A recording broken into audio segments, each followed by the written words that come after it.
عقیدہ رسالت. اعلیٰ حضرت کے زمانہ مبارکہ میں ایک مولانا نے کہہ دیا کہ حضور کے بعد بھی کوئی نبی آئے تو ختم نبوت میں فرق نہیں پڑتا. توجہ ہے میری بات پر؟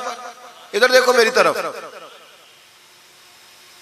اعلیٰ حضرت نے پتہ کیا جواب دیا؟ اعلیٰ حضرت فرمانے لگے تو کہتا ہے آ جائے تو فرق نہیں پڑتا، ہم کہتے ہیں آئے کیوں حضور کے بعد؟ ہمیں ضرورت ہی کوئی نہیں، ہمیں کوئی حضور نے کمی چھوڑی، ہمیں حاجت ہی نہیں، آئے کیوں؟ اعلیٰ حضرت نے فتویٰ کفر دیا. ایک مولانا اٹھے تو کہنے لگے جیسا علم نبی پاک کو ہے ویسا جانوروں پاگلوں سب کو ہے.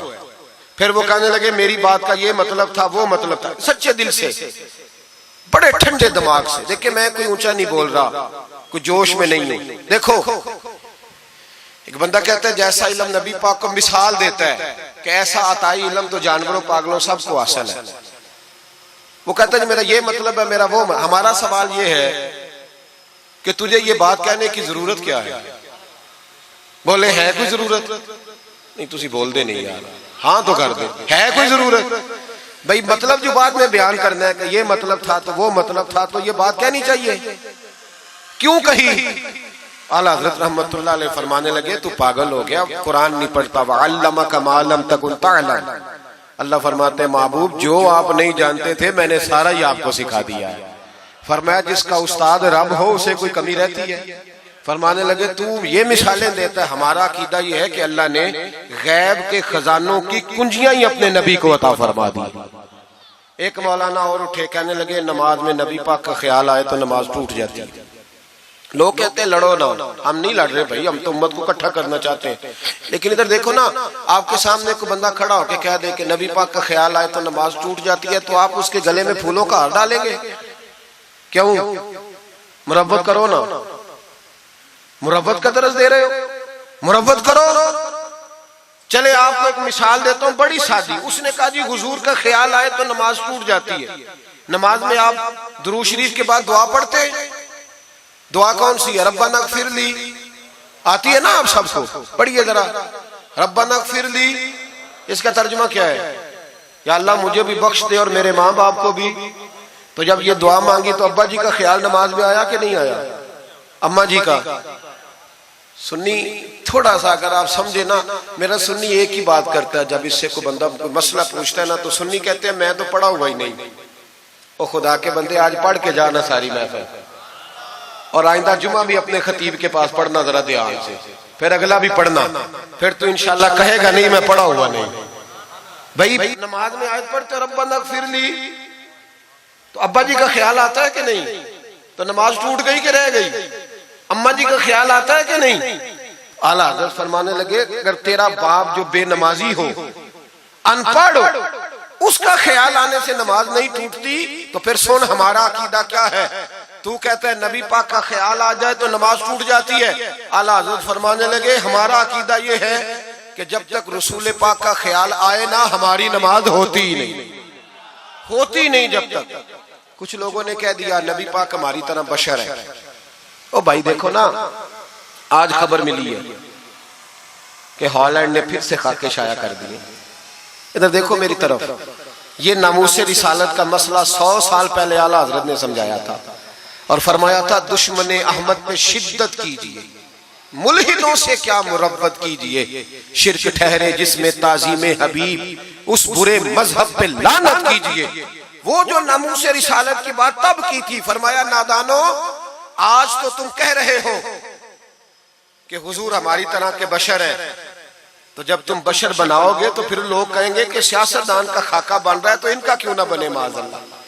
اس وقت اعلیٰ حضرت نے کہا تھا نا یہ بات نہیں ہے. آپ فرمانے لگے بات یہ ہے کہ اللہ کی سرتابہ قدم شان ہے، یہ انسان نہیں انسان، وہ انسان ہے. یہ قرآن تو ایمان بتاتا ہے انہیں اور ایمان یہ کہتا ہے میری جان ہے. یہ ناموس رسالت کا مسئلہ ساری زندگی اعلیٰ حضرت نے سمجھایا اور لوگوں کو بتایا کہ جان ہے عشق مصطفیٰ، روز فضو کرے خدا، جس کو ہو درد کا مزہ وہ ناز دوا اٹھائے کیوں. اعلیٰ حضرت موجود تھے مدینہ شریف میں. اس زمانے میں نا نبی پاک کے گنبد کے سامنے کھجوروں کے 2 درخت ہوتے تھے.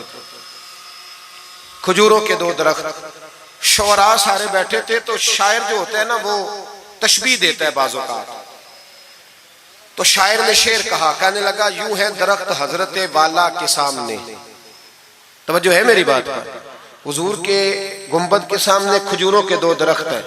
شاعر نے شعر لکھا یوں ہے درخت حضرت والا کے سامنے, مجنو کھڑا ہو خیمہ لیلا کے سامنے. اعلیٰ حضرت فرمانے لگے یہ شعر میرے نبی پاک کی شان کے لائق.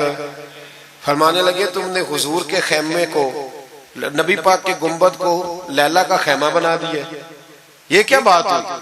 تو لوگ مانتے بھی نہیں, نہ وہ بھی نہ مانے. کہنے لگے جی اعتراض کرنا آسان ہے, شعر کہنا مشکل ہے, آپ بتائیں شعر کیسے کہنا چاہیے. فرمایا لفظ وہ کہو جو حضور کی شان کے لائق ہے, جو شان کے لائق نہیں وہ لفظ نہ کہو.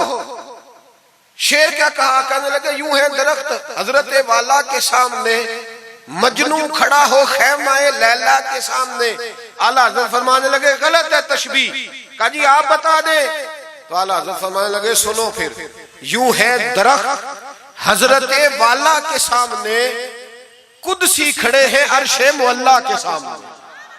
گویا قدسی کھڑے ہیں عرش. یہ فاضل بریلوی رحمت اللہ علیہ کا انداز ہے. ناموس رسالت کے بارے میں کبھی کسی کو گنجائش, ہمارے اینکر ٹی وی پہ بیٹھ کے, ابھی بھی باتیں ہوں گی سویرے بڑی, مولوی جذباتی ہے جی, یہ کہتا ہے کہ گستاخان رسول سے رشتہ توڑو, اور سارے اینکر ہمارے بچوں کو خراب کرتے ہیں. کہتے ہیں جی حضور نے تو اپنے بے ادب کو معاف کیا. بالکل معاف کیا ہے, بالکل معاف کیا. نبی پاک نے اپنے بے ادب کو معاف کیا ہے, پر حضرت ابو بکر صدیق نے حضور کے بے ادب کو کوئی نہیں معاف کیا. حضرت عمر نے حضور کے بے ادب کو معاف, حضرت عثمان غنی نے معاف, مولا علی نے معاف, ان لوگوں نے حضور کے بے ادب کو معاف. لیکن نا جو میری بے ادبی کرے گا اسے میں معاف کروں گا. بے ادبی میری کرے اور معافی میرے چھوٹے بھائی سے مانگ لے, اس کو حق ہے معاف کرنے کا, میں نے معاف کرنا ہے. چونکہ بے ادبی یہ موٹی بات ہے, اس کو سمجھ لیں.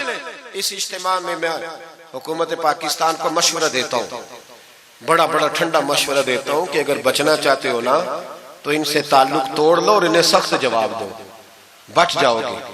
ورنہ جو ان سے رشتہ نہیں توڑے گا وہ خود بھی نہیں بچے گا, وہ رو میں بہ جائے گا, وہ اللہ کی پکڑ میں آ جائے گا, اس کے لیے مشکل ہو جائے.